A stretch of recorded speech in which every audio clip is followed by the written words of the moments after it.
going to cover about 250 years of history in just a few minutes, and we'll start with the original Upchurch who came to America in 1638 from England as an indentured servant. He came in 1838 when he was 14 years old. He was the only Upchurch to come, and all Upchurches in America descend from this one individual.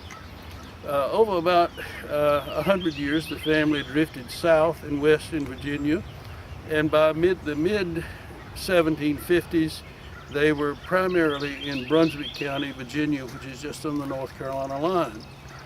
By 1790, all the Upchurches known were in North Carolina because the 1790 census shows 11 Upchurch households, all in North Carolina.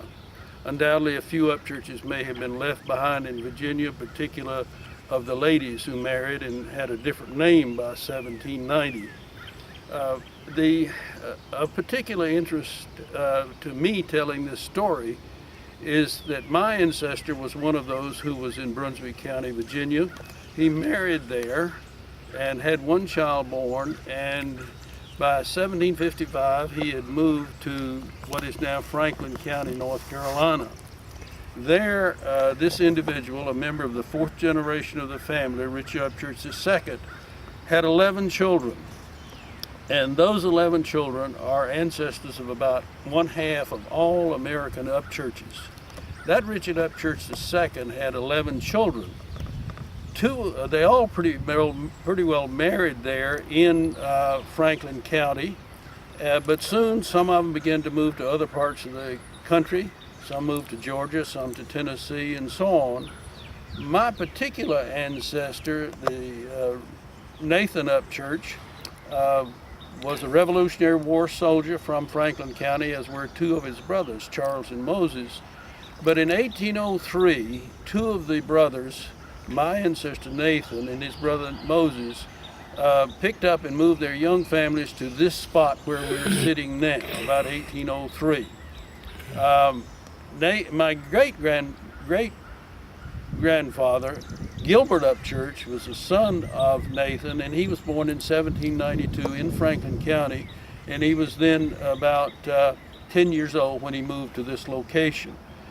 My great-grandfather, Nathan Upchurch, the Revolutionary War soldier, owned about 1,000 acres of land centered on this very spot where we now sit. He died in 1835, owning about 1,000 acres of land and about 35 slaves. At that time in 1835, he gave each of his children a plot of land, and later, many years later, I had a cousin who worked with me to actually develop the exact plots in this area that the Upchurches own. My own great-grandfather, Bartley Jefferson Upchurch, was born here in this community somewhere in 1841, went off to the Civil War in 1862, and returned to this area to his widowed mother and to his blind siblings, moved them to northern Wake County, where he encountered and married Aurora Ray, and then they later moved to a southern part of the county, which perhaps we'll be seeing later and talking about. In this particular area, I have searched long and hard for the actual burial place of Nathan Upchurch, knowing that when he died in 1835, he would have been buried on his 1,000 acres someplace. The cousins and I have debated about where his original house might have been. Some say it would be on this promontory where this cemetery is now. Others speculate it might have been below the brow of this hill. And we actually have had a cousin who has brought in his metal detection device to try to search a particular area where old-timers told us there was at one time a cemetery. He was not able to find any sign of this, but old-timers did tell me there were stones there at one point. So this part of western Wake County holds a great deal of Upchurch history, descending from my ancestor Nathan and from his brother Moses. They each had numerous children, and they married here, and this whole area is populated by Upchurches and Upchurch descendants, and they moved from here to various places, to the nearby city of Durham, the nearby town of Apex, and indeed into Raleigh. and we have quite a few illustrious people who developed in Raleigh. It was a young city formed in 1791, and William Clinton Upchurch from this area, one of the descendants of Moses, was in fact in Raleigh by 1835 when it was a young city. About 50% or more of the people in this cemetery are blood relatives of mine. There is a church here adjoining this cemetery, and it is called Green Level Church. It was formed somewhat later after my people left here, and we still have more research to be done. One of the very puzzling aspects we have of the family is that in 1816, my ancestor Nathan Upchurch gave to a grandson 100 acres of land located just across the street.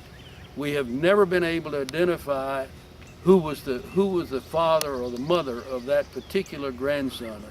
It's a mystery that remains in the family, as we always find when we do family research. I think that's a partial story of what this area is all about, and it's a pleasure to give you a bit of a chat about it. Thank you. I think the former is more likely true, because when Nathan wrote his will, he didn't do much for Gilbert because he'd already done a lot for Gilbert. But these other people we've tracked a great deal, and we know a lot about them.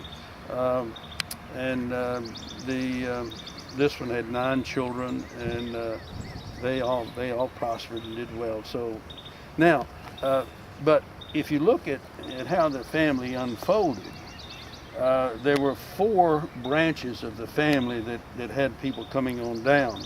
There was William Upchurch II, my ancestor Richard Upchurch II, Michael Upchurch III, who is Tom's ancestor.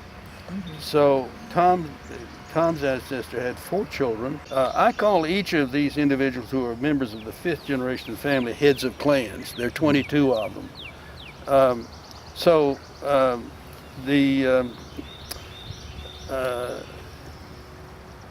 Tom's ancestors is William Upchurch IV, who died in 1787 in Wilkes County, North Carolina.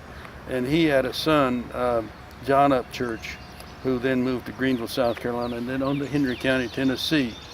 As a matter of fact, there's the John right there, who's his ancestor. Some of these other people we've been able to trace and some not.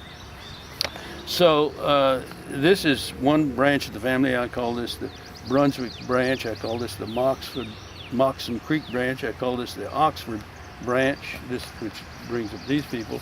And over here is somewhat separate because all these people trace back to siblings and to their father, James Upchurch II, who was a grandson of the original immigrant. But over here we have John Upchurch, who was an uncle of these 3 siblings, and there's a branch of the family there. One thing that was very peculiar is that this John Upchurch III actually settled about 5 miles down the county line here. He died in 1795 here in Chatham County. This is Wake County, but he slipped over a little bit. He's in Chatham. And he had 3 children, 3 sons that I've traced very well, and he had 5 daughters that have been very difficult to trace. But the best we can figure is that my great-grandfather, Gilbert Upchurch, in 1818, slipped down the county line and married Elizabeth, one of his daughters.